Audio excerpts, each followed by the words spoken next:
அண்மைச் செய்தி. இரவு 11:35 மணி முதல் அதிகாலை 4 மணி வரை 4 மணி நேரம் 25 நிமிடம் என்ன செய்து கொண்டிருந்தது காவல்துறை என கோவை மாணவி கூட்டு பாலியல் வன்கொடுமை வழக்கில் இபிஎஸ் கேள்வி எழுப்பியிருக்கிறார். கூடுதல் விவரங்களை செய்தியாளர் யாதவ் வழங்க கேட்கலாம். யாதவ், வணக்கம். மேலும் விவரங்களை சொல்லுங்க. வன்கொடுமை வழக்கு குறித்து கோவை காவல் ஆணையர் சரவணசுந்தர் நேற்று தினம் விளக்கம் அளித்திருந்தார். அந்த விளக்கத்தில் இருக்கக்கூடிய சந்தேகங்களையும் அது குறித்த விமர்சனங்களையும் அதிமுக பொதுச் செயலாளர் எடப்பாடி பழனிசாமி முன்வைத்திருக்கிறார். சமூக வலைதளத்தில் இது குறித்து அவர் பதிவிட்டிருக்கிறார்.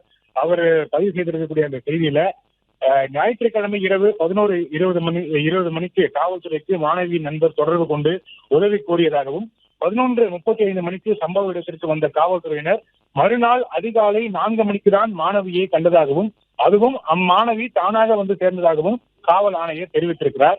இரவு 11:35 மணி முதல் அதிகாலை 4 மணி வரை 4 மணி நேரம் 25 நிமிடம் என்ன செய்து கொண்டிருந்தது காவல்துறை என்பதே தற்போதைய கேள்வி என்று எடப்பாடி பழனிசாமி பதிவிட்டிருக்கிறார். குற்றவாளிகளை பிடித்துவிட்டதாக தம்பட்டம் அடித்துக் கொள்ளும் முதலமைச்சர் திரு மு க ஸ்டாலின் தனது காவல்துறையால் சம்பவ இடத்தில் நின்று கொண்டே 4.5 மணி நேரம் பாதிக்கப்பட்ட மாணவியை கண்டுபிடிக்க வக்கில்லாமல் போனதற்கு வெட்கி தலைகுனிய வேண்டும் என்று விமர்சனம் செய்திருக்கிறார்.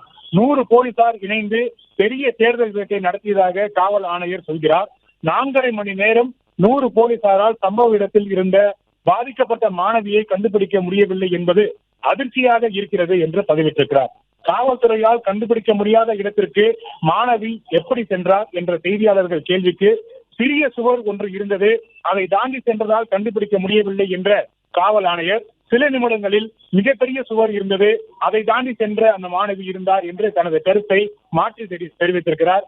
அங்கு இருந்தது சிறிய சுவரா பெரிய சுவரா, ஏன் அதை தாண்டி காவல்துறை அதுவும் 100 பேர் கொண்ட காவல்துறை சென்று தேடவில்லை என்று கேள்வி எழுப்பியிருக்கிறார். இருள் சூழ்ந்த தனிமையான இடம் என்பதால் பாதிக்கப்பட்ட மாணவியை கண்டுபிடிக்க முடியவில்லை என்ற விளக்கத்தை அளிக்கவே திமுக அரசின் காவல்துறை கூச்சப்பட வேண்டும் என்று விமர்சனம் செய்திருக்கிறார். நள்ளிரவில் ஒரு பெண்ணை சம்பவ இடத்தில் தேடி கண்டுபிடிக்க திமுக அரசின் காவல்துறைக்கு துப்பில்லை என்ற ஒப்புதல் வாக்குமூலம் அளிக்கிறதா திமுக அரசு என்று எடப்பாடி பழனிசாமி கேள்வி எழுப்பியிருக்கிறார். இந்த சூழலில் குற்றவாளிகளை கைது செய்து குற்றப்பத்திரிகை 1 மாதத்தில் தாக்கல் செய்து விடுவோம் என்று முதலமைச்சர் பேசுகிறார். முதலமைச்சர் அவர்களே, அதற்கு முன்னால் உங்கள் காவல்துறை 4 மணி நேரம் 25 நிமிடம் பாதிக்கப்பட்ட மாணவியை கண்டுபிடிக்க வக்கில்லாமல் போனது ஏன் என்று விளக்கம் அளிக்க வேண்டும் என்று எடப்பாடி பழனிசாமி கேள்வி எழுப்பியிருக்கிறார்.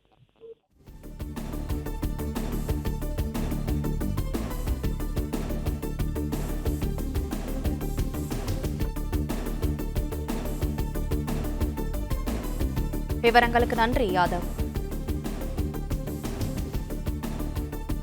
பிளே ஸ்டோர் மற்றும் ஆப் ஸ்டோரில் இருந்து பாலிமர் செயலியை QR கோடு மூலம் பதிவிறக்கம் செய்யுங்கள். செய்திகளை உடனுக்குடன் பெறுங்கள்.